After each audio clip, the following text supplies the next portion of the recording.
Selamat datang di channel Layar Drama Keluarga. Jangan lupa klik tombol subscribe, like, dan komen agar bisa saling berbagi cerita dan berbagi solusi untuk setiap masalah dalam berumah tangga. Baik, kita lanjut ke cerita penuh makna di channel ini. Aku tidak pernah menyangka bahwa berdiri di dalam rumah sendiri bisa terasa seperti sedang menumpang di tempat orang lain. Hari itu baru 3 hari setelah aku menikah dengan Prabaskoro Wicaksono. Aku masuk ke rumah keluarga suamiku dengan harapan sederhana, diterima sebagai bagian dari keluarga. Tapi sejak langkah pertama, aku sudah bisa merasakan sesuatu yang berbeda. Bukan hangat, bukan ramah, tapi batas yang jelas bahwa aku bukan bagian dari mereka. Dewandaru Sulastri, ibu mertua, berdiri di ruang tamu saat aku masuk. Matanya menilai dari atas sampai bawah, tanpa senyum sedikit pun.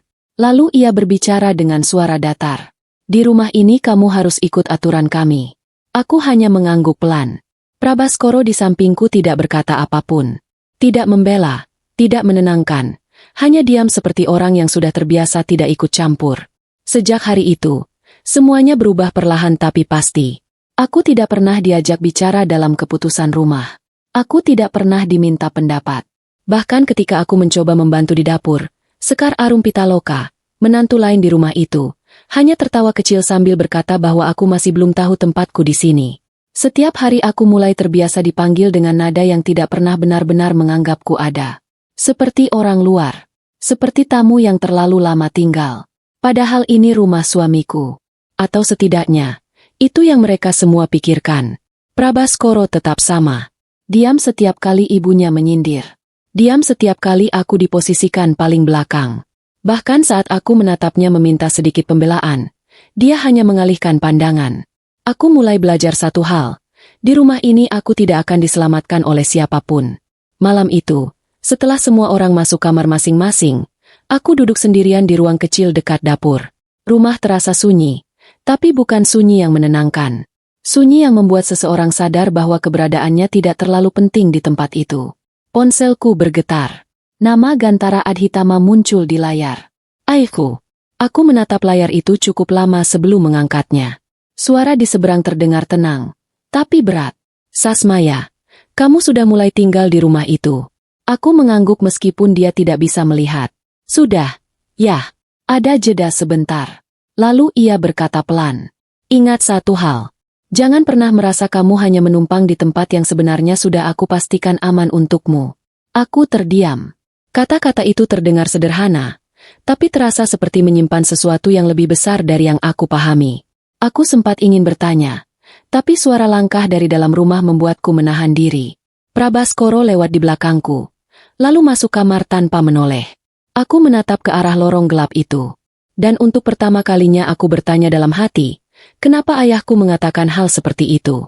Hari berikutnya, Dewandaru mulai mengatur semuanya lebih jelas. Dari jam makan, cara berbicara, sampai ruang mana yang boleh aku gunakan. Aku diposisikan bukan sebagai menantu, tapi seperti seseorang yang harus mengikuti semua aturan tanpa hak bertanya. Sekar Arum menikmati situasi itu. Ia sering berdiri di dekat Dewandaru sambil sesekali melirik ke arahku dengan senyum kecil yang sulit dijelaskan. Prabaskoro tetap tidak berubah. Diam. Dan semakin lama, diamnya terasa seperti persetujuan.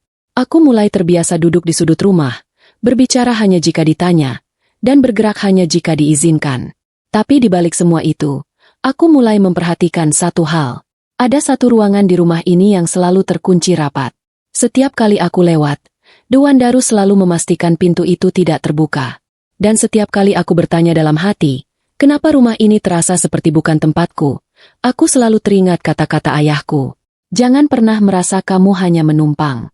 Malam itu, aku berdiri di depan pintu ruang terkunci itu cukup lama. Dan tanpa aku sadari, dari balik rumah yang menganggapku tamu, aku sedang berdiri tepat di depan awal kebenaran yang belum mereka ketahui. Pagi itu aku terbangun lebih awal dari biasanya. Bukan karena tenang, tapi karena suara langkah di luar kamar yang terdengar lebih cepat dari biasanya. Seperti ada sesuatu yang sedang dipersiapkan, sesuatu yang tidak ingin aku ikut campur di dalamnya. Saat aku keluar kamar, Dewandaru sudah ada di dapur. Sekar Arum berdiri di dekat meja makan, membantu tanpa diminta. Prabaskoro sudah berpakaian rapi, seperti hendak pergi. Tidak ada yang menyapa aku duluan. Aku duduk di kursi yang sama seperti kemarin. Tempat yang seolah sudah ditentukan sebagai batas diamku. Dewandaru melirik sekilas lalu berkata datar. Hari ini kamu di rumah saja. Jangan keluar tanpa izin. Aku mengangguk tanpa membantah. Prabaskoro bahkan tidak menoleh. Dia hanya berkata singkat sebelum pergi. Aku ada urusan. Lalu pintu rumah tertutup. Seperti itu saja. Tidak ada penjelasan. Tidak ada ajakan. Sekar Arum tersenyum kecil sambil merapikan piring. Kamu memang masih harus banyak belajar di sini. Katanya pelan tapi cukup jelas untuk terdengar. Aku tidak menjawab. Karena aku sudah mulai paham pola di rumah ini. Semakin aku diam, semakin mereka merasa aku tidak perlu dianggap.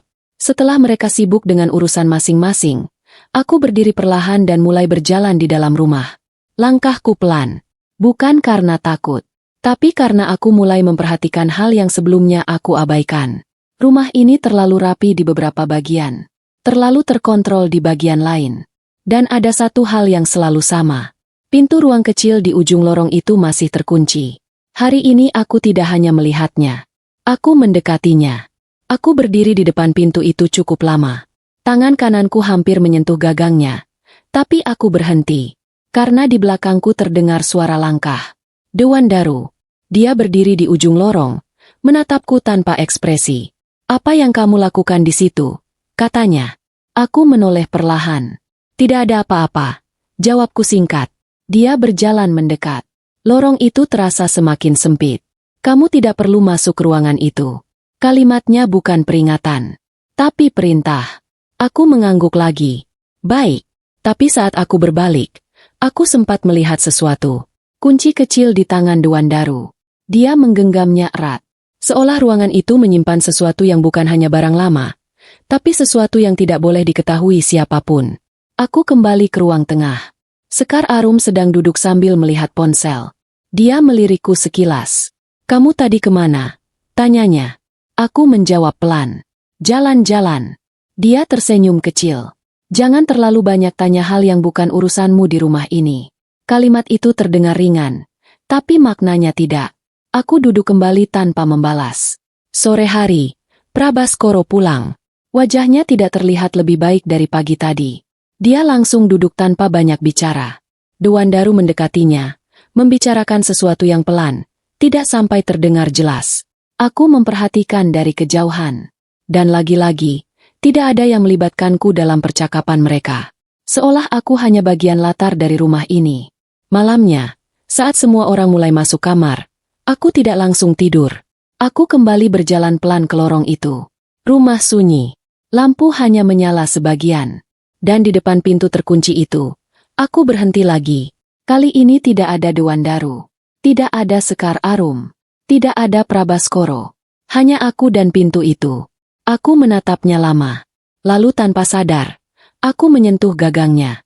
Dan di saat itu, dari belakang rumah terdengar suara langkah kecil. Aku langsung berhenti, menarik tangan. Tapi rasa penasaran itu sudah terlanjur hidup. Karena sekarang aku tahu satu hal. Rumah ini bukan hanya memperlakukanku seperti tamu. Rumah ini sedang menyembunyikan sesuatu dariku. Langkah kaki itu berhenti tepat sebelum aku sempat menarik tangan dari gagang pintu. Aku tidak menoleh langsung. Aku hanya diam, mencoba memastikan apakah ini benar-benar ada seseorang atau hanya suara rumah yang berderit. Suara itu datang lagi. Lebih jelas. Dewandaru. Aku menoleh perlahan. Dia berdiri di ujung lorong, lebih dekat dari sebelumnya. Wajahnya tidak berubah, tapi matanya lebih tajam dari kemarin. Kamu masih di sini, katanya pelan.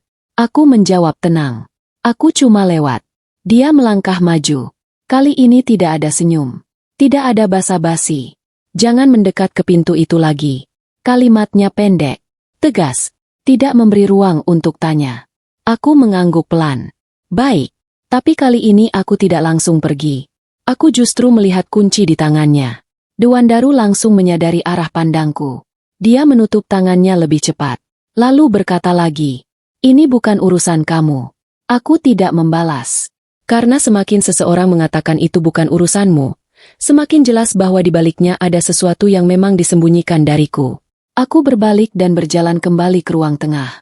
Tapi pikiranku tidak ikut pergi. Di rumah itu, malam terasa lebih panjang dari biasanya. Prabaskoro pulang lebih larut. Wajahnya lelah, tapi tidak ada penjelasan. Dia hanya masuk kamar tanpa menyapa aku. Sekar Arum sudah tidur lebih dulu. Dewandaru mematikan lampu sebagian rumah lebih cepat dari biasanya. Seolah ada batas waktu yang tidak boleh dilewati. Aku duduk di kamar kecil yang diberikan untukku. Bukan kamar utama. Bukan kamar yang dekat dengan keluarga. Hanya ruang yang cukup untuk diam.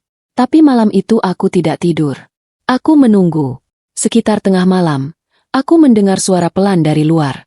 Langkah Dewandaru. Dia keluar dari kamar. Tidak sendirian. Aku perlahan membuka pintu kamar. Mengintip dari celah. Dewandaru berjalan ke arah lorong. Tangannya memegang kunci yang sama. Dia berhenti di depan pintu terkunci itu. Dan untuk pertama kalinya, aku melihat sesuatu yang berbeda. Dia tidak hanya membuka pintu. Dia memastikan tidak ada yang melihat. Aku menahan napas. Pintu itu terbuka sedikit. Cahaya dari dalam ruangan keluar tipis. Aku tidak bisa melihat jelas apa di dalamnya. Tapi cukup untuk membuatku sadar satu hal. Ruangan itu tidak kosong. Dan itu bukan ruangan biasa. Dewandaru masuk sebentar. Lalu menutup pintu lagi. Aku langsung mundur perlahan ke kamar sebelum dia kembali. Jantungku terasa lebih cepat dari biasanya. Bukan karena takut. Tapi karena rasa penasaran yang semakin sulit dikendalikan. Keesokan paginya, semuanya kembali seperti biasa. Sarapan disiapkan. Prabaskoro pergi bekerja. Sekar Arum sibuk dengan ponselnya. Dewandaru mengatur rumah seperti tidak ada yang terjadi semalam. Tidak ada yang membahas pintu itu. Tidak ada yang mengingatnya. Tapi aku tidak bisa melupakan apa yang aku lihat.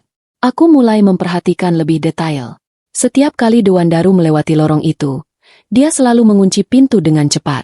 Setiap kali Prabaskoro berada di rumah, dia tidak pernah bertanya tentang ruangan itu. Seolah mereka sudah sepakat untuk tidak membicarakan sesuatu yang sama. Siang hari, saat rumah sedikit lebih sepi, aku mencoba mendekati Sekar Arum. Aku bertanya pelan. Di ujung lorong itu ada ruangan apa? Sekar Arum langsung menoleh cepat. Matanya berubah. Kamu tidak perlu tahu itu. Jawabnya singkat. Lalu kembali ke ponselnya. Tidak ada penjelasan. Tidak ada tambahan. Hanya penolakan. Jawaban itu justru membuat semuanya semakin jelas. Ada sesuatu di rumah ini yang semua orang tahu, kecuali aku. Malam berikutnya, aku kembali ke lorong itu. Lebih hati-hati. Lebih pelan. Dan kali ini aku tidak menyentuh pintu. Aku hanya berdiri di depannya. Mendengarkan. Sunyi. Tapi sunyi yang terasa tidak kosong. Seperti ada sesuatu di baliknya yang sedang menunggu waktu untuk terbuka. Dan untuk pertama kalinya, aku tidak lagi merasa seperti tamu di rumah ini. Aku merasa seperti seseorang yang perlahan mulai menemukan bagian dari rumah yang sengaja disembunyikan darinya. Malam itu rumah terasa lebih sunyi dari biasanya.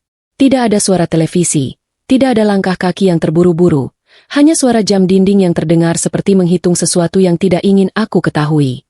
Aku tidak langsung tidur. Aku menunggu sampai semua lampu di rumah benar-benar padam. Sekar Arum sudah masuk kamar lebih dulu. Prabaskoro juga belum pulang. Dewandaru berada di kamar utama sejak tadi sore. Tidak keluar lagi. Kesempatan itu datang seperti kebetulan yang terlalu rapi. Aku keluar kamar perlahan. Lorong itu gelap. Hanya ada cahaya kecil dari celah jendela ujung rumah. Langkahku pelan. Hampir tidak bersuara. Semakin dekat ke pintu itu, dadaku semakin terasa tidak stabil. Bukan takut biasa, tapi rasa yang tidak bisa dijelaskan. Aku berdiri di depan pintu terkunci itu. Kali ini tidak ada Dewandaru. Tidak ada suara peringatan. Hanya aku dan pintu itu. Aku menatap gagangnya lama. Lalu perlahan aku menyentuhnya. Dingin. Dan saat itu, aku mendengar sesuatu dari dalam. Suara gesekan kecil. Aku langsung berhenti. Menahan napas. Ada seseorang di dalam. Aku mundur setengah langkah. Tapi suara itu terdengar lagi. Lebih jelas. Seperti benda yang digeser. Aku menempelkan telinga ke pintu. Dan aku mendengar suara samar. Bukan percakapan jelas. Tapi seperti seseorang sedang membuka sesuatu. Aku langsung menarik diri. Jantungku mulai berdetak lebih cepat. Tiba-tiba lampu di ujung lorong menyala. Aku langsung menoleh. Dewandaru berdiri di sana. Diam. Tidak bergerak. Hanya menatapku. Kali ini tidak ada pertanyaan. Tidak ada peringatan. Hanya tatapan yang membuatku langsung mengerti bahwa aku sudah melewati batas yang seharusnya tidak disentuh. Kamu tidak pernah mendengarnya, katanya pelan. Aku diam. Dia berjalan mendekat. Langkahnya tidak cepat, tapi setiap langkah terasa berat. Aku tidak tanya apa-apa. Jawabku pelan. Dia berhenti tepat di depanku. Tapi matanya tidak melihat ke arahku. Dia melihat ke pintu. Kamu tidak boleh dekat sini, katanya lagi. Aku mengangguk kecil. Baik, tapi kali ini aku tidak mundur langsung. Dewandaru menyadari itu. Matanya sedikit menyipit. Dia menatapku lebih lama. Lalu berkata pelan. Kamu terlalu banyak diam untuk orang yang tidak penasaran. Kalimat itu membuatku berhenti sejenak. Karena dia benar. Aku bukan tidak penasaran. Aku hanya berhati-hati. Dewandaru mengeluarkan kunci dari sakunya. Menggenggamnya erat. Lalu menatap pintu itu sekali lagi. Dan berkata dengan suara lebih rendah. Ruangan itu bukan untuk kamu. Lalu dia berbalik. Tidak membuka pintu. Tidak menjelaskan. Hanya pergi. Lampu lorong kembali redup. Aku berdiri di tempat yang sama. Dan untuk pertama kalinya aku merasa, pintu itu bukan sekadar ruangan tersembunyi. Tapi sesuatu yang dijaga seperti rahasia yang bisa menghancurkan seluruh rumah ini jika dibuka. Pagi harinya, suasana rumah kembali seperti tidak terjadi apa-apa. Dewandaru sudah di dapur. Sekar Arum seperti biasa di ruang tengah. Prabaskoro baru pulang dan langsung masuk kamar. Tidak ada yang membahas malam sebelumnya. Tidak ada yang berubah di mata mereka. Tapi aku sudah berubah. Aku mulai memperhatikan lebih detail. Gerak Dewandaru. Arah langkah Prabaskoro. Waktu Sekar Arum keluar masuk rumah. Semua seperti punya pola yang sebelumnya tidak aku sadari. Siang itu, saat rumah sedikit sepi, aku duduk di ruang makan sendirian. Dewandaru lewat di belakangku. Dan untuk pertama kalinya, dia berhenti sebentar. Menatapku. Lalu berkata pelan. Jangan cari masalah yang tidak kamu butuh. Aku menatapnya balik. Aku tidak mencari masalah. Dia tersenyum tipis. Tapi kamu sudah mulai menemukannya. Lalu dia pergi. Aku diam. Karena kalimat itu bukan ancaman biasa. Itu seperti pengakuan tidak langsung bahwa memang ada sesuatu yang disembunyikan. Sore hari, Prabaskoro duduk di ruang tamu lebih lama dari biasanya. Aku mencoba mendekat. Tapi sebelum aku sempat bicara, dia sudah berdiri. Aku ada urusan, katanya singkat. Dan pergi. Tidak ada kontak mata. Tidak ada penjelasan. Sekar Arum yang melihat dari kejauhan hanya tersenyum kecil. Seolah semuanya berjalan sesuai yang ia mau. Malamnya, aku kembali ke lorong itu. Lebih hati-hati. Lebih pelan. Aku tidak menyentuh pintu. Aku hanya berdiri di depannya. Dan untuk pertama kalinya, aku sadar. Aku tidak lagi hanya menjadi menantu di rumah ini. Aku sedang berada di tengah sesuatu yang semua orang tahu, kecuali aku. Dan mereka tidak ingin aku tahu. Malam itu aku tidak kembali langsung ke kamar setelah berdiri di depan pintu terkunci itu. Aku masih berada di lorong, mencoba memahami satu hal sederhana. Kenapa satu ruangan bisa membuat seluruh rumah terasa berubah? Tidak ada suara dari dalam ruangan itu. Tidak ada langkah Dewandaru. Tapi justru diamnya rumah membuat semuanya terasa lebih jelas. Aku kembali ke kamar dengan pelan. Lalu duduk di tepi ranjang tanpa langsung berbaring. Pikiranku tidak berhenti di satu titik. Semua yang terjadi beberapa hari ini mulai tersambung pelan-pelan. Pintu yang selalu dikunci. Kunci di tangan Dewandaru. Reaksi Sekar Arum yang terlalu cepat menolak pertanyaanku. Dan Prabaskoro yang tidak pernah sekalipun menyinggung ruangan itu. Semua seperti bagian dari satu pola yang sengaja tidak ingin aku sentuh. Pagi harinya, aku bangun lebih awal dari biasanya. Rumah masih sepi. Dewandaru belum keluar kamar. Sekar Arum baru terdengar di dapur. Prabaskoro tidak ada. Aku berjalan pelan ke ruang tengah. Lalu duduk di kursi yang menghadap lorong. Pintu itu masih di sana. Diam. Tidak berubah. Tapi kali ini aku memperhatikan sesuatu yang sebelumnya aku lewatkan. Ada bekas goresan kecil di lantai dekat pintu itu. Seperti sesuatu pernah sering digeser masuk atau keluar. Aku belum sempat berpikir lebih jauh saat suara langkah terdengar dari dapur. Sekar Arum muncul. Dia langsung berhenti saat melihatku duduk menghadap lorong. Apa yang kamu lihat? Tanyanya cepat. Aku menoleh pelan. Tidak ada, jawabku. Dia tidak langsung percaya. Matanya mengikuti arah pandangku sebelumnya. Lalu dia berjalan mendekat. Kamu tidak perlu sering di area sini, katanya. Aku menatapnya. Kenapa? Sekar Arum langsung menjawab cepat. Ini area yang tidak dipakai. Jawaban itu terlalu cepat untuk sesuatu yang katanya tidak penting. Aku berdiri perlahan. Tidak berkata apa-apa lagi. Tapi saat aku berbalik, aku menangkap sesuatu. Sekar Arum tidak menatapku. Dia menatap pintu itu. Sejenak, lalu langsung berpaling. Seolah ada aturan tidak tertulis yang semua orang di rumah ini pahami kecuali aku. Siang hari, Prabaskoro pulang lebih cepat dari biasanya. Dia masuk tanpa melihatku. Dewandaru muncul tidak lama setelah itu. Aku memperhatikan mereka dari ruang makan. Prabaskoro berbicara pelan dengan ibunya. Tapi saat aku mendekat satu langkah saja, percakapan itu langsung berhenti. Dewandaru menoleh ke arahku. Tatapannya tajam. Lalu berkata singkat, "Pergi ke kamar." Bukan permintaan. Perintah. Aku tidak langsung bergerak. Prabaskoro tidak membelaku. Dia hanya diam. Dan itu sudah cukup menjadi jawaban yang selama ini aku hindari untuk aku akui. Aku bukan bagian dari percakapan mereka. Aku hanya bagian yang disuruh menjauh. Malamnya, rumah kembali sunyi. Tapi kali ini aku tidak langsung menuju kamar. Aku menunggu. Sampai semua lampu padam. Sampai suara langkah benar-benar hilang. Lalu aku keluar lagi. Lorong gelap. Lebih sunyi dari sebelumnya.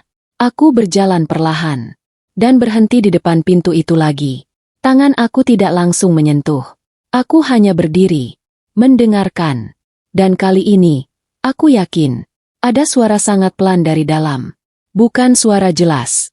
Tapi seperti seseorang sedang menggeser sesuatu. Aku menahan napas. Lalu tiba-tiba, suara langkah dari arah belakang. Aku langsung menoleh. Dewandaru. Dia berdiri di ujung lorong. Lebih dekat dari sebelumnya. "Kamu tidak pernah belajar," katanya pelan. Aku tidak menjawab. Dia berjalan mendekat. Kali ini kuncinya tidak terlihat di tangan. Tapi aku tahu dia membawanya. Dia berhenti di depan pintu. Lalu menutupinya dengan tubuhnya. "Kamu terlalu sering di sini," katanya. Aku menatapnya. "Aku hanya lewat." Dia tersenyum tipis. "Tidak ada yang, hanya lewat, di sini." "Hening." Aku akhirnya bertanya pelan. "Di dalam itu apa?" Dewandaru tidak langsung menjawab. Dia menatapku lama. Lalu berkata pelan. "Sesuatu yang tidak boleh kamu pahami sekarang." Kalimat itu membuat semuanya semakin jelas. Ini bukan sekadar ruangan. Ini batas. Dan aku sudah terlalu dekat dengan batas itu. Dewandaru memegang kunci di sakunya.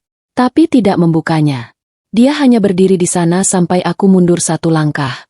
Baru dia berkata, "Kalau kamu ingin tetap tinggal di rumah ini, berhenti di sini." Lalu dia pergi, meninggalkan lorong yang lebih dingin dari sebelumnya. Aku berdiri lama. Dan kali ini aku tidak mundur karena takut. Aku mundur karena aku tahu satu hal. Semakin mereka melarang aku mendekat, semakin besar kemungkinan bahwa di balik pintu itu ada sesuatu yang memang berhubungan langsung denganku. Pagi itu udara di dalam rumah terasa lebih berat dari biasanya. Tidak ada suara yang benar-benar hangat, hanya rutinitas yang berjalan tanpa rasa. Dewandaru sudah di dapur. Sekar Arum sibuk dengan ponselnya. Prabaskoro baru saja keluar kamar tanpa menyapa siapapun. Tapi yang berbeda hari ini bukan mereka. Yang berbeda adalah aku. Aku sudah tidak lagi melihat rumah ini sebagai tempat yang hanya harus aku ikuti. Aku mulai melihat pola. Aku mulai melihat ketakutan yang disembunyikan di balik aturan. Dan aku mulai sadar, pintu terkunci itu bukan sekadar ruangan. Siang hari, saat Dewandaru keluar rumah bersama Prabaskoro, aku tetap tinggal di dalam. Sekar Arum ada di kamar. Rumah ini untuk pertama kalinya terasa benar-benar sepi tanpa pengawasan langsung. Aku berjalan pelan ke lorong. Tidak ada suara. Tidak ada langkah yang mengawasi. Aku berdiri di depan pintu itu lagi. Dan kali ini, aku tidak hanya melihatnya. Aku memperhatikan gagangnya. Ada bekas gesekan kecil di sekitar kunci. Seperti sering dibuka dengan cara yang hati-hati. Tanganku berhenti beberapa sentimeter dari pintu. Tapi sebelum aku menyentuhnya, suara dari belakang membuat aku langsung berhenti. Sekar Arum. Dia berdiri di ujung lorong, menatapku tanpa ekspresi. "Kamu tidak berhenti ya?" katanya pelan. Aku tidak langsung menjawab. Dia berjalan mendekat, lalu berhenti beberapa langkah dari pintu. Kamu tahu kan, itu bukan tempat kamu. Aku menatapnya. Kalau bukan tempatku, kenapa semua orang menjaga pintu ini seperti rahasia? Sekar Arum langsung terdiam. Wajahnya berubah sedikit. Bukan marah, tapi tidak siap. Dia menatap pintu itu sekilas, lalu kembali ke aku. Kamu tidak akan mengerti. Kalimat itu sama seperti yang lain. Semua orang di rumah ini selalu mengatakan hal yang sama. Aku tidak akan mengerti. Aku hanya diam. Dan itu cukup membuat Sekar Arum sedikit gelisah. Dia akhirnya berkata lebih pelan. Kalau kamu sayang hidup kamu di sini, berhenti. Lalu dia pergi. Tidak menunggu jawaban. Tidak menjelaskan apapun. Aku tetap berdiri di depan pintu itu. Dan kali ini aku tidak mundur. Sore hari, Prabaskoro pulang lebih cepat. Tapi dia tidak masuk rumah seperti biasa. Dia berdiri lama di halaman sebelum masuk. Seperti orang yang sedang memastikan sesuatu. Saat dia masuk, matanya langsung mencari aku. Bukan Dewandaru. Bukan Sekar Arum. Aku. Kamu tadi di mana? Tanyanya. Aku menjawab pelan. Di rumah. Dia mengangguk. Tapi tidak percaya.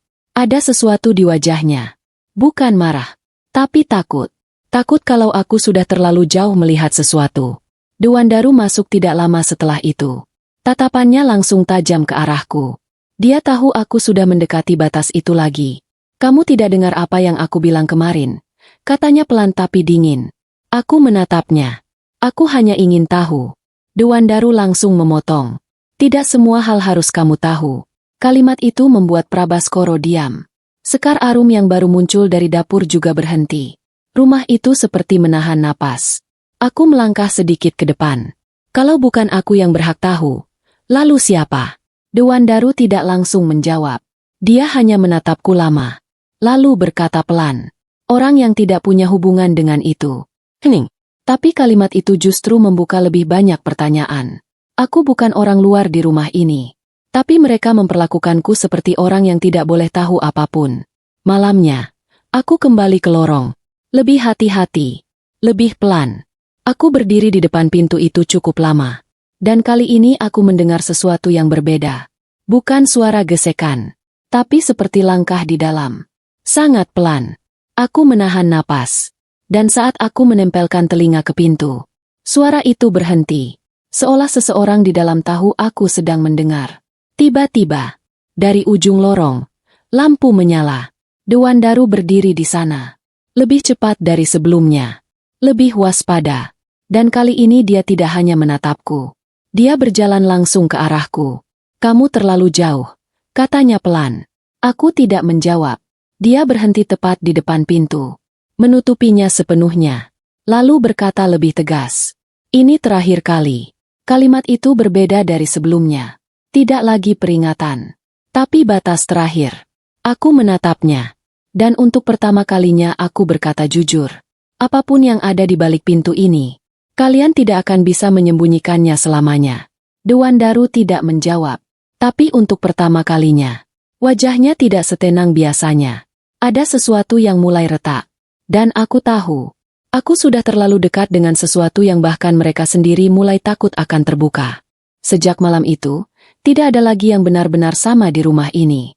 Dewandaru tidak lagi sekadar mengatur, tapi mulai mengawasi. Prabaskoro lebih sering diam dalam waktu yang lebih lama dari biasanya. Sekar Arum tidak lagi sesantai dulu saat melihatku lewat di lorong. Semua orang tahu aku sudah terlalu dekat dengan pintu itu. Tapi tidak ada yang mengatakannya langsung. Dan itu justru membuat semuanya semakin tegang. Pagi itu Dewandaru memanggilku ke ruang tengah. Suaranya tidak keras, tapi cukup untuk membuat aku tahu ini bukan percakapan biasa. Duduk, katanya singkat. Aku duduk. Prabaskoro ada di sana, berdiri dekat jendela, tidak menatapku. Sekar Arum duduk di sofa dengan posisi kaku. Suasana seperti rapat yang sudah diputuskan sebelumnya. Dewandaru duduk di seberangku. Aku langsung berkata pelan. Kalau ini soal pintu itu lagi, aku hanya ingin tahu kenapa aku tidak boleh tahu. Dewandaru menatapku lama.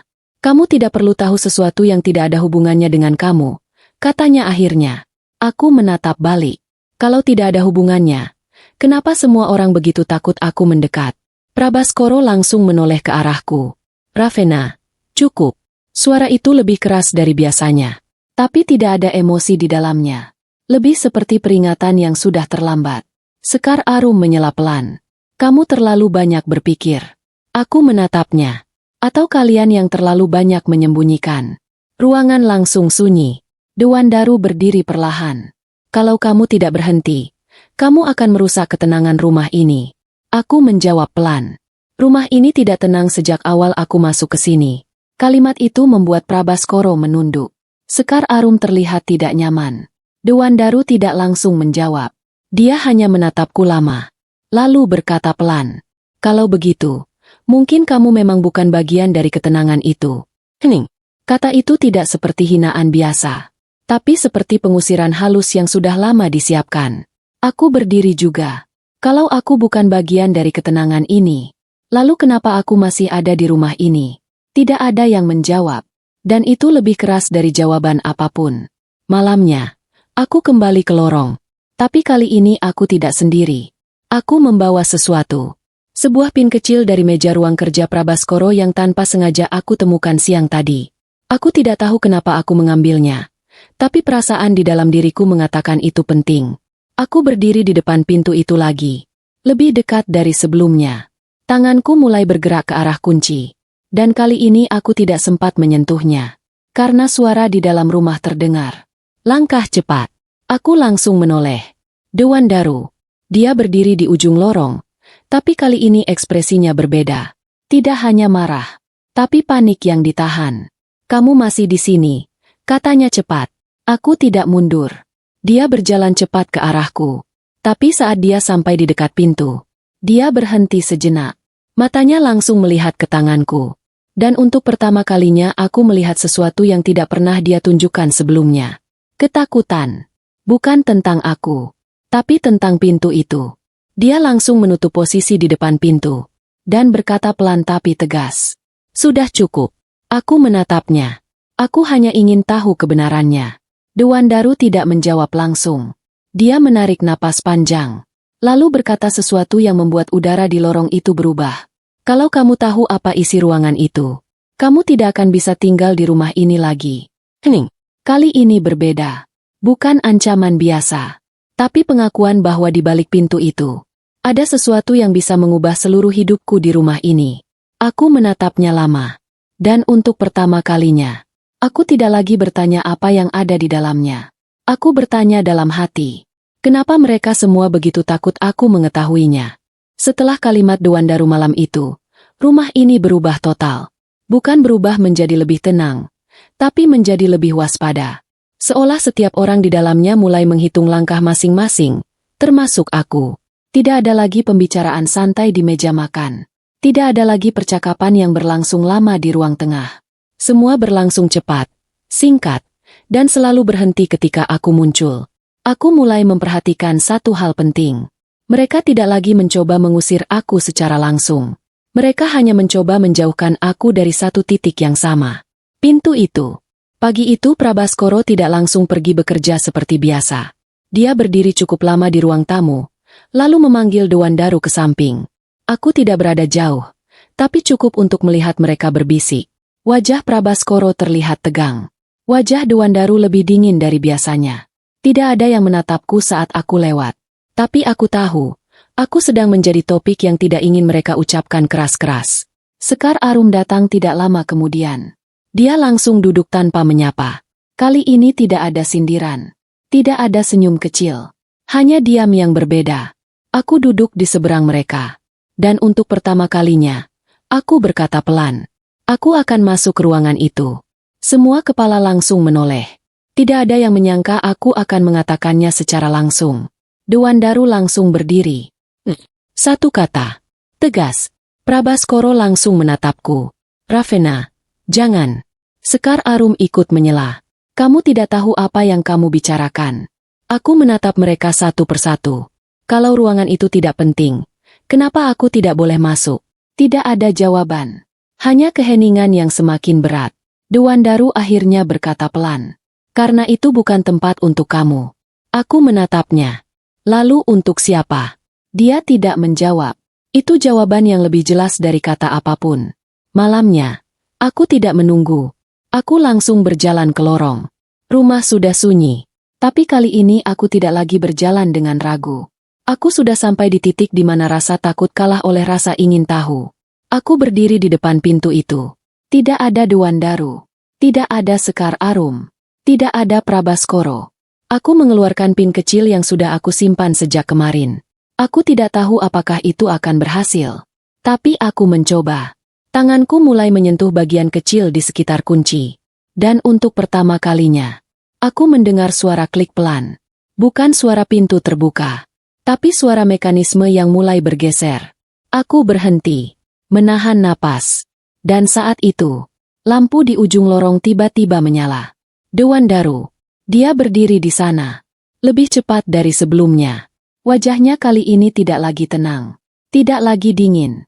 Tapi benar-benar panik. Kamu, katanya cepat. Aku langsung menarik tangan. Tapi sudah terlambat.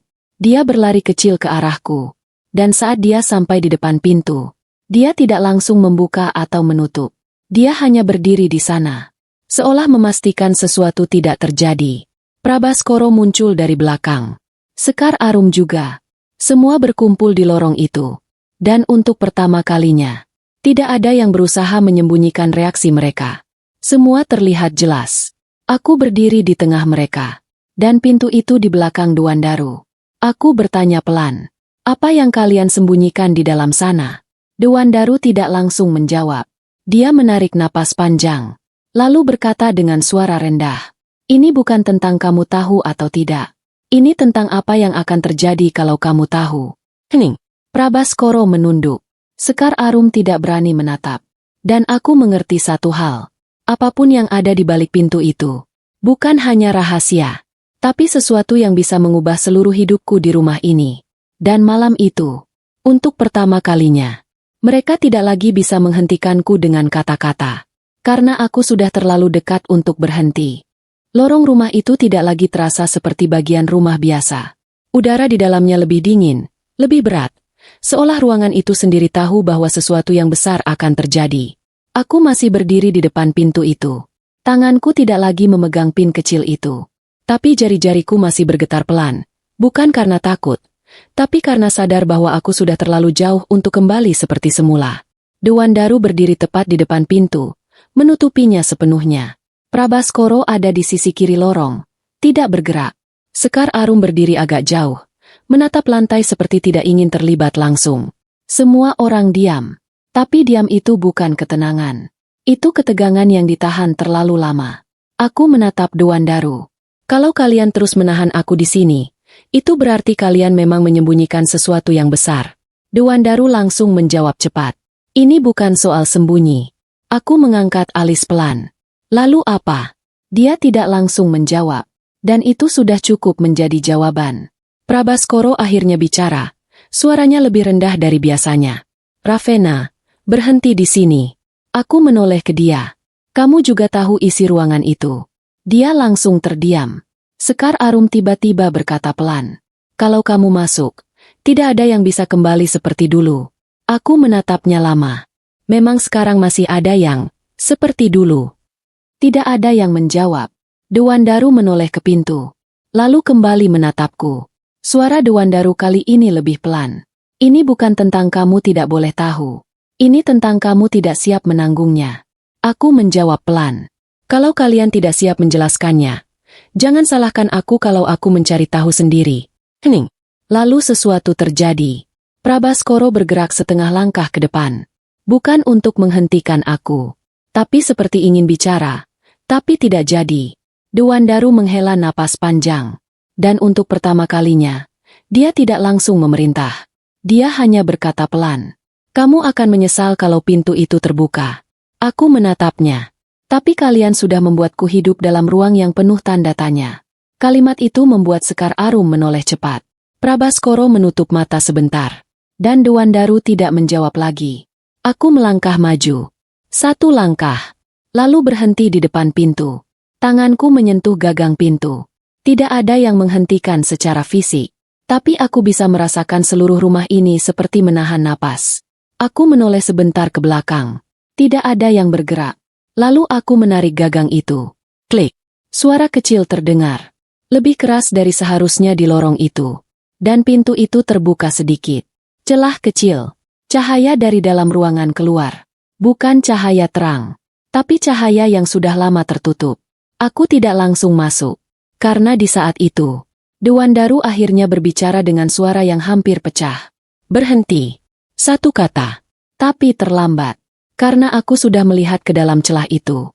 Dan apa yang aku lihat, membuat semua hal yang selama ini disembunyikan di rumah ini, mulai kehilangan kekuatannya untuk tetap tersembunyi.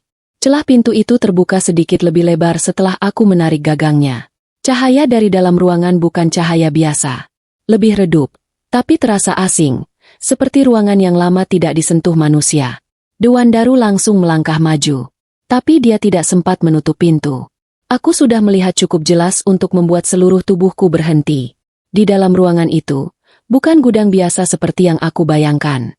Bukan ruang kosong, tapi ruang yang penuh dengan dokumen lama, foto, dan map yang tersusun rapi di meja panjang. Ada satu meja besar di tengah.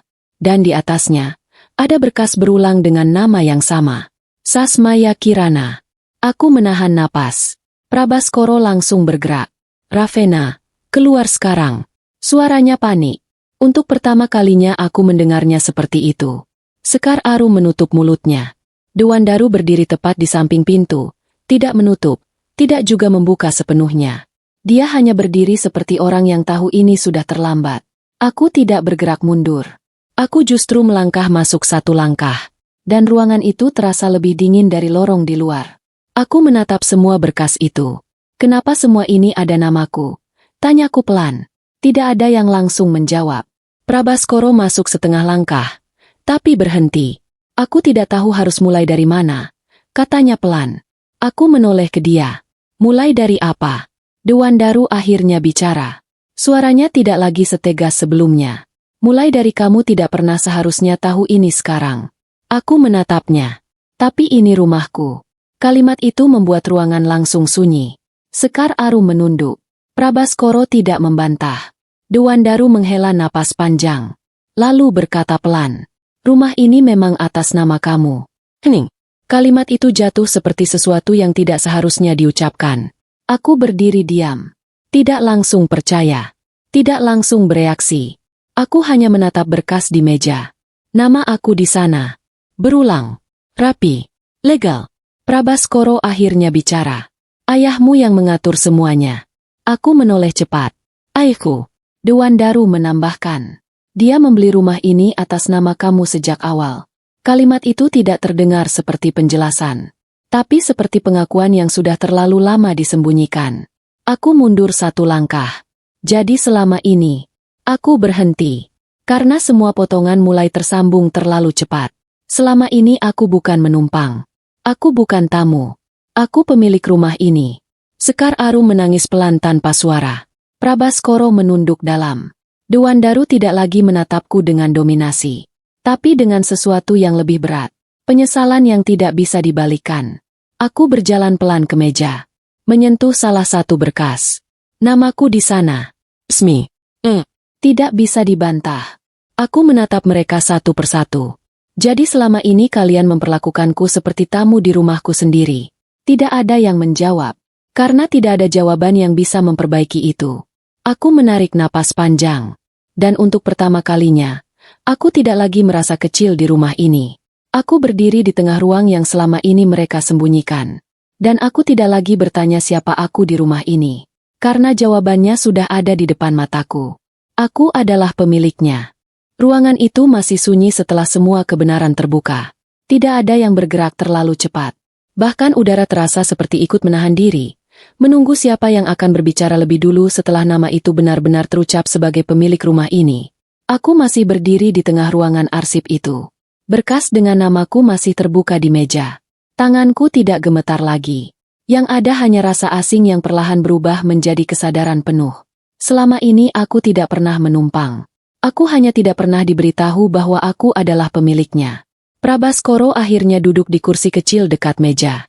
Wajahnya tidak lagi tegang seperti tadi, tapi kosong. Seperti seseorang yang baru saja kehilangan cara untuk membela dirinya sendiri. Aku tidak tahu kalau ayahmu sampai sejauh ini, katanya pelan. Aku menatapnya. Kamu tidak pernah bertanya. Jawabku singkat. Dewandaru berdiri di dekat pintu, tidak lagi memegang posisi seperti sebelumnya. Dia tidak berani menatap langsung ke arahku. Tangannya sesekali mengepal, lalu lepas lagi. Sekar Arum masih di sudut ruangan, menunduk, tidak berani mengangkat wajah. Aku berjalan perlahan di antara berkas-berkas itu. Nama aku ada di banyak dokumen. Di banyak keputusan yang selama ini tidak pernah aku sentuh. Lalu aku berbicara pelan. Jadi selama ini aku diperlakukan seperti orang luar di tempat yang secara hukum sudah menjadi milikku sejak awal. Tidak ada yang menjawab. Bukan karena tidak mau, tapi karena tidak ada pembelaan yang tersisa. Prabaskoro berdiri lagi, mencoba mendekat satu langkah. Ravena, aku langsung mengangkat tangan kecil. Jangan lanjutkan. Dia berhenti. Aku menatapnya lama. Aku tidak butuh penjelasan baru. Aku butuh kejujuran yang seharusnya datang dari awal. Prabaskoro menunduk. Dewandaru akhirnya berbicara. Suaranya lebih rendah. Kami tidak tahu ayahmu mengatur semua ini untuk kamu. Dia tidak pernah bilang. Aku menoleh ke dia. Tapi kalian tetap memilih memperlakukanku seperti tamu. Kalimat itu tidak dibantah. Karena itu fakta. Sekar Arum akhirnya menangis pelan. Tapi tidak bersuara. Tangannya menutup wajahnya sendiri. Aku tidak merasakan kemenangan seperti yang mungkin orang bayangkan. Yang aku rasakan hanya satu hal. Waktu yang hilang. Aku melangkah keluar dari ruangan itu. Prabaskoro mengikuti dari belakang beberapa langkah. Tapi tidak berani mendekat. Rumah ini sekarang terasa berbeda. Bukan karena berubah bentuk. Tapi karena aku sekarang melihatnya dengan posisi yang sebenarnya. Aku berhenti di ruang tengah. Menatap semua sudut yang dulu membuatku diam. Sekarang tidak lagi. Aku berbicara pelan, tapi tegas. Mulai hari ini, tidak ada lagi yang memperlakukan aku sebagai tamu di rumah ini. Prabaskoro mengangguk pelan. Dewandaru tidak berkata apa-apa. Sekar Arum hanya diam. Aku melanjutkan. Aku tidak akan mengusir kalian. Tapi tidak ada lagi yang bisa menghapus posisi aku di sini. Ruangan itu sunyi. Tapi bukan sunyi yang menekan. Lebih seperti sunyi setelah sesuatu yang lama akhirnya selesai. Aku berjalan ke arah jendela. Melihat keluar. Rumah ini masih sama. Tapi aku tidak lagi orang yang sama di dalamnya. Aku tidak lagi diam. Tidak lagi menunggu diakui. Karena kebenaran akhirnya sudah berada di tanganku sendiri. Dan untuk pertama kalinya, aku tidak lagi menjadi orang yang disingkirkan di tempat yang sebenarnya adalah milikku. Hikmah cerita. Tidak semua penilaian orang lain itu benar. Kadang seseorang diperlakukan rendah bukan karena tidak memiliki hak, tetapi karena orang di sekitarnya tidak pernah mencari kebenaran. Kesabaran memang terlihat diam, tetapi di dalamnya sering tersimpan kekuatan besar yang hanya akan terlihat pada waktu yang tepat. Kebenaran tidak selalu datang dengan suara keras. Terkadang ia muncul perlahan, lalu mengubah seluruh keadaan tanpa perlu permintaan maaf dari siapapun. Cerita ini mengajarkan bahwa tidak semua orang yang disingkirkan berarti tidak berarti. Dan tidak semua yang terlihat berkuasa benar-benar memiliki kendali. Pada akhirnya, kebenaran akan menemukan jalannya sendiri, bahkan jika harus menunggu lama. Terima kasih sudah mengikuti cerita ini sampai akhir. Jika kamu merasakan emosi, tegang, atau tersentuh dengan perjalanan Sasmaya Kirana, dukung channel ini dengan cara like video ini, subscribe untuk cerita drama keluarga lainnya, aktifkan notifikasi agar tidak ketinggalan cerita terbaru. Tulis pendapat kamu di kolom komentar. Bagian mana yang paling membuat kamu emosi? Dukungan kamu membantu channel ini terus berkembang dan menghadirkan cerita yang lebih seru, lebih dalam, dan lebih emosional lagi ke depannya.